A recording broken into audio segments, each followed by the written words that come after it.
So guys, dito tayo. Ito yung bahay ngayon ni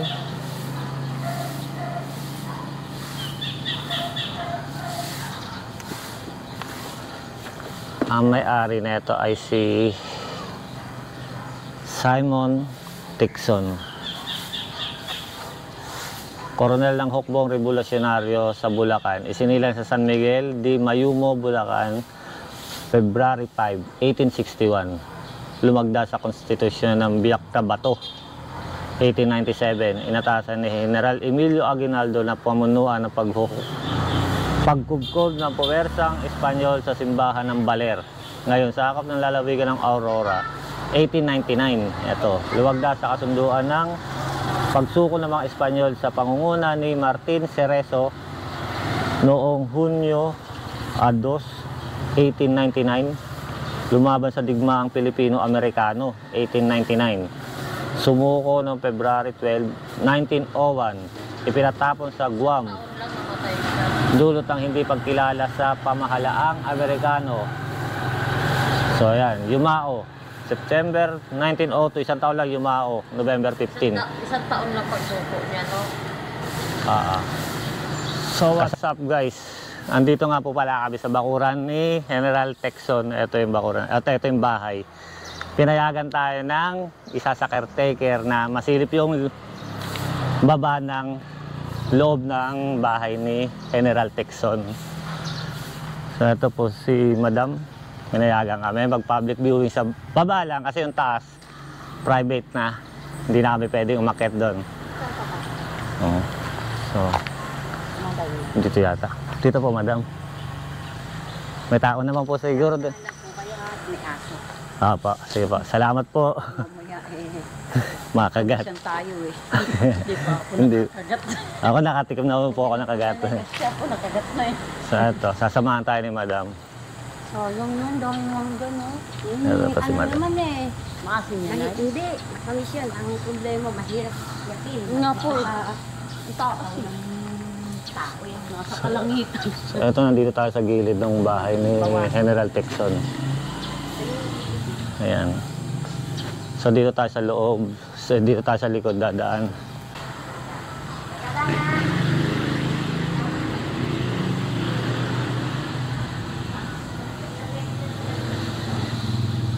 Buksan.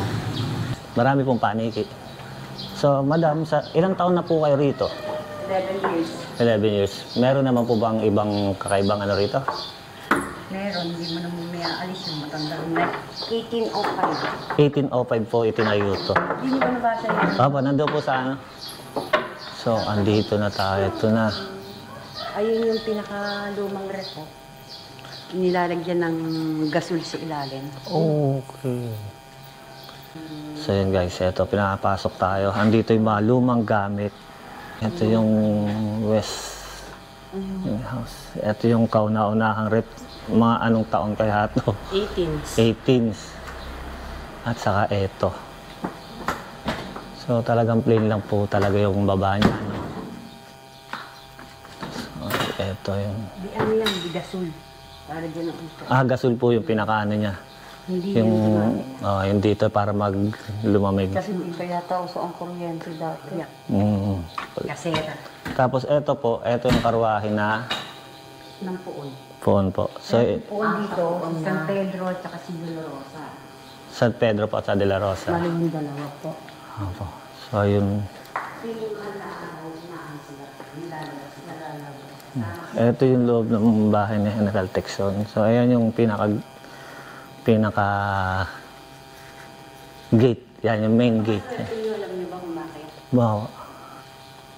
Spanish-Philippines Friendship Day ginanap noong June 26. June 26 po. Kararating na ng Wow. So, eto. Yung Secretary ng Tourism dito. Yung Secretary po ng Tourism, nagpunta rin po rito noong 26. Pati Secretary Tourism ng Spanish, Spain. So, ito po ba, original pa po ito, ano? Itong hagdan. Si Gov, si Mayor, si Vice. Okay. Okay lang po, yung sapatos po. Okay lang po yung sapatos. Ako, tanggalin ko na pa yung ano, yung medyas. Mag-medyas ka na lang. So ito po, original pa po itong wala pa pong restored teeth. Pati itong upuan ko, no? Anong kabit kaya ito? Nara ko lang. Nara. Ang galing ng floor, oh. So ito, aakit tayo sa second floor. Magsiselfie ako. Galing. Ito yung ano, pati yung ano. Marami nga pong gustong nagdaan dito, nagsiselfie, pinangaan sa profile nila. Ito na yung ano, ito yung hagdan, original pa rin talaga yung hagdan. Dito mo yan, lahat dyan. Pagkaba ko si Mama. Nara po, no? Ito Ano Nara. ba kayong mamangha sa taas? Sa taas po. Yun, i-guide po tayo ni Madam. Saan dito tayo ngayon? Second floor ng bahay ni General Texon. So masisilip natin. Namahay din dito si Aguinaldo. So pumunta rin po siya rito. Kaya po ito ay ano lang mga tourism. Dahil dun sa ano yan. So, ito yung silid. Anong tourism? Ito po yung silid pagpupulong. Hindi. Pinakasala sila. Okay, pinakasala. Ano, kwarto ni Aguinaldo dati. Ito pa yung kwarto ni General. Ni Aguinaldo. General Texon. General Texon po. Kami anak. So, ito yung kama nila. Ayan, yung ginagamit ito yung araw.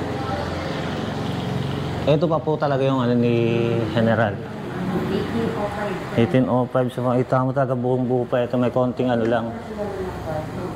May konting punit. Pero yung kahoy niya, Kung may ari. Kasi private na kumahin. Ang may ari nito, secretary. yan. So, pati yung chandelier. Yung chandelier ko na yan. Ito. Original pa po talaga. Po yan. Lahat. So, mga kagala. Original talaga lahat. Wala pang nare-restored. Ang galing. Ito yung chandelier niya. 18s pa yung chandelier. Grabe. So, ang swerte ko. Swerte ko napasok ako sa bahay ni General. Nung makita mo yung chandelier. Ito yung salamin. 18s chandelier. Ito mga original talaga to. Na mga racking. Na ano po. Yung bahay, pinagbahayan ng mga hapon dati. So, yan po yung pinag-anuhan ng mga Hapon.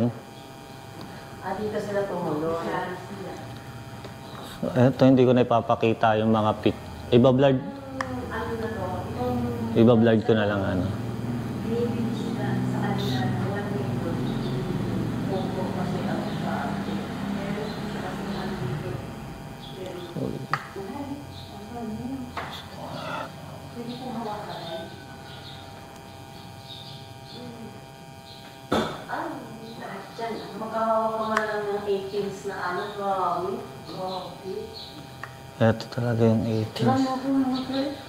Dito na lang yan. Okay na. Ito. So, ito po lahat talaga original pa to. No? Akin na. Ito si Madam. Ito tayo kay nanay. Ito. Grabe, 18s to eh. Kaka-amaze mahawakan mo nung 1806. Si Kaya 1805 to. Aguinaldo. Against you. Kanya na lang ay. Yan. Medyo lumamig ko konti. Yan. 1, 2. Ito pa. Okay. Ay, thank you po. Grabe. Kaya may kumukuha. Ito yung original to. Talaga manara po lahat. No? Hala. Itong salamin na to, ganun rin yung frame niya. Yun at wala talagang nadagdag. Walang nadagdag. Walang nadagdag, walang na-restore sa bahay na ito. Pati itong mga higaan. May-ari. Kaya Bali po, yung ngayon na ano, sino po ang nag-ano sa yung dumadalo pa po rito na Texon kamag... Mulahi po yung Texon. Yung pang ilang generation na po.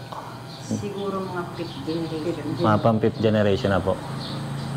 So, Family ano nila, 3. tumitira pa rin po.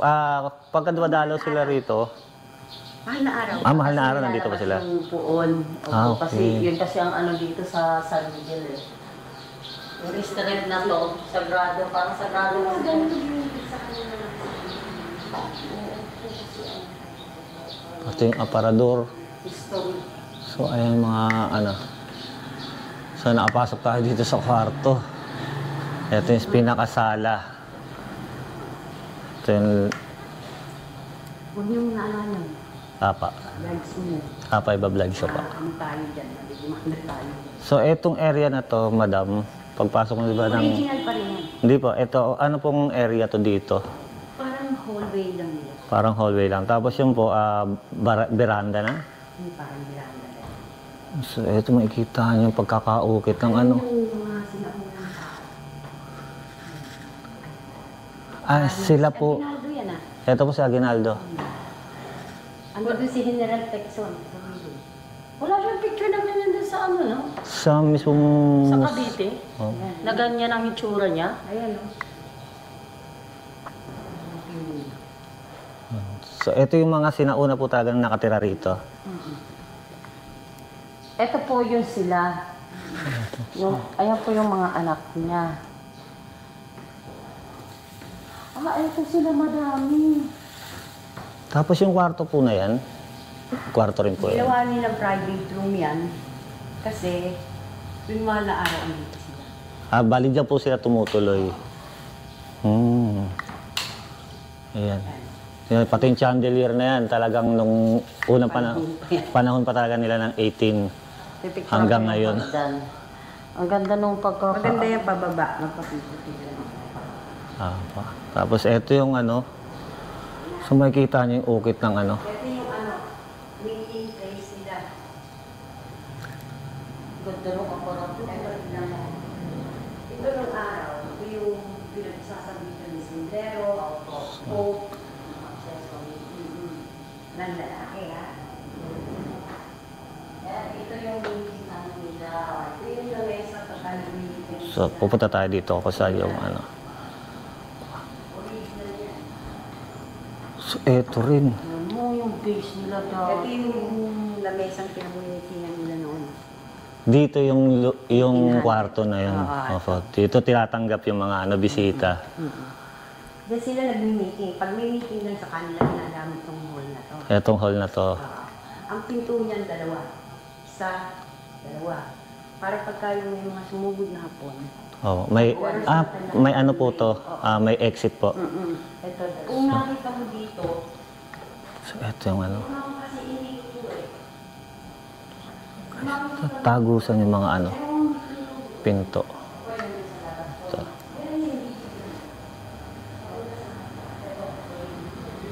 Ito yung lamesa, grabe, naharap pa talaga.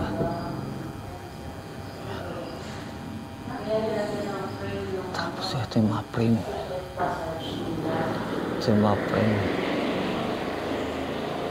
So talagang tagus-tagusan po talaga yung mga pinto, ano? May secret passage pa doon. So, tapos bubuksan ni Madam para sa atin, makita nyo. Magbukas, pang-antik. Pang-antik talaga yung nakaano po talaga. Ano? Ay, magbukas. Ala. Ayaw. Ayaw pa buksan. Yan. Mamaya So, magpakita pa.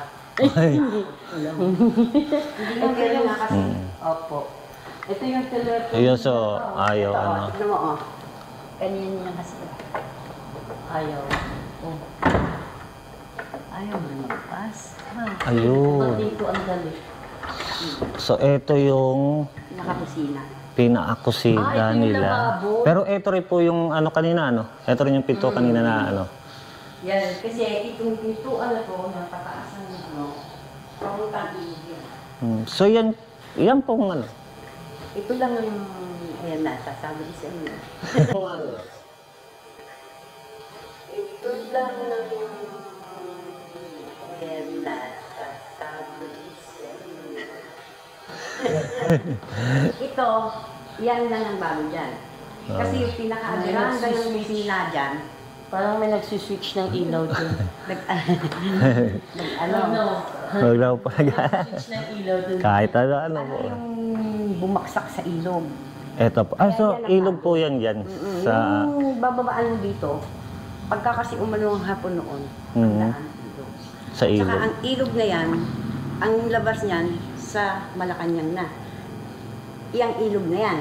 Po. Kaya ang may-ari nito, isa sa pinakamayaman ng araw dahil iyan, ang ilog, ang ginagawa nilang Takasan. tagusan. Hindi yung, kunyari gusto mong punta ng Manila, gusto mong Ay, punta ng parang walang traffic, shortcut po. Oh. Iyan ang Secret passage nila. tawag dito, parang bus nila nun. Opo. Yan. Kanam, May daanan pa rin po. ito yung takasan Yan nga. yun. Oh, yan. Ang bagsak niya dito sa may ilog.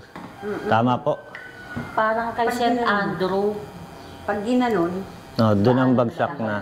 Oh, escape door. Escape passage nga mga. yung pinakalumang moderno noong So, ito lang po na yung parang bago-bago rito. Ano po?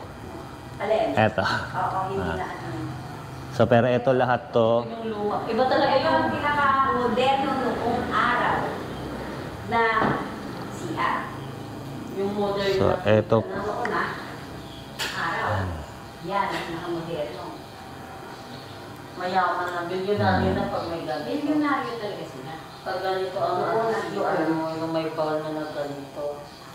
May ball. Dahil ang modern Tapos, nilang eto rin, guys. Titignan niyo to. pinaka-modern to, pang hotel na to. Alam. Etong CR po na to, nung unang panahon pa po, ito na po Pero taga. modern, yun yung unang labas. Ito yung unang labas nung panahon Tiles nila. na yan, wala kayong makikita ng ganyan na eh. Opo. So, eto siya. Talagang preserve nila. Opo, talaga na ano siya. No? Alagaan siya eh. Kasi ang unang Bali, yan lang po. Yung mga nasa taas po, yung excess na yan, yan lang po yung nadagdag siguro. Ano po? At saka yung bintana na yan. Yung bintana. Oh, so, pag may nalimutan back po talaga, ano siya eh, alaga pa eh, no? Yung mga yan, lahat yan. Original. So, lahat. Original lahat yan. Walang binago dyan. Talagang yung pinto nila talagang tagusan talaga, no? Pag, ano. Ayun. At sa haba ng aming pagkikwentuhan ni nanay, na naputol na yung audio namin, so ikinikwento niya sa amin ang mga karanasan ng babae na to hanggang sa dito tumuloy ang unang presidente ng bansa natin na si Emilio Aguinaldo at yung iba pa mga may pangalan na tao sa lipunan noong panahon ng 1800s. At ikinuwento rin ni nanay yung mga iba mga gamit dito at yung mga kababalaghan dito na nangyayari at na i-experience nila dahil sa tagal nga ng panahon ng bahay na ito na nakatayo na meron nagpapahitari itong babaeng puti. At minsan, sinasabi niya na pagka ginagalaw niya ang isang bagay rito, dahil pag naglilinis siya, ginagalaw niya yung bahay, yung isang bagay, ililipat niya. Kinabukasan, pag tinignan nila, yung gamit na ginalaw nila, tilipat nila ng ibang lugar, ay bumabalik doon sa dating pinanggalingan ng gamit na yun. So parang ayaw ipinapagalaw yung mga gamit, ayaw na may babaguhin sa posisyon ng mga gamit dyan sa loob ng bahay. At mismo kami rin nakasaksi at naramdaman rin namin na talagang meron dito dahil doon sa unang video na nandun kami sa may kusina, ilang beses lumagitik ang switch ng ilaw dito. Which although sabi naman ni Manang, wag na lang raw namin pansinin kasi yun nga, ganun nga raw pagka may tao dyan, kahit siya na-experience niya, na pag-umakit siya dyan, minsan hinahawakan yung kanyang batok, minsan nalalamig siya. Pero kami, ngayon, pinaramdaman din kami. Pero buting araw, sabi ni Manang, hindi pa raw nagpakita na parang usok. Kasi minsan daw madalas siya nakikita yun. Lalo na pagkatakip-silip na. Yun, ang binahagi niya sa amin na na-experience dito sa bahay na yung kababalaghan. Tapos yung iba rin na dumadaan, may nakikita tayo sa baba. Siguro, yun yung lola ni Simon Tixon. Yun. At sabi nga rin ng asawa niya, buting araw, winelcome din kami nung bantay dyan sa bahay na yan. Yung iba, lalo na rin noong June 26 ba nung sinelebrate yung Philippine-Spanish Friendship, marami rin dyan kababalagan na naranasan. So yun, hanggang dito na po yung ating kwento, yung pagtatapos sa pagtutur namin dito sa loob ng bahay ng isang taong makasaysayan sa mundo. At pasalamat rin po kami sa caretaker dahil pinayagan niya kami makapasok at makita ang loob ng bahay ni Simon Tixon. Alam po, salamat. Hanggang sa mga susunod nating video, kung hindi pa kayo nakasubscribe, subscribe na po kayo kung gusto nyo malaman yung aming mga ginagawang video pa rito. At yung mga gagawin pa namin video para maging updated po kayo sa lahat. Hanggang sa muli, salamat at salamat at salamat.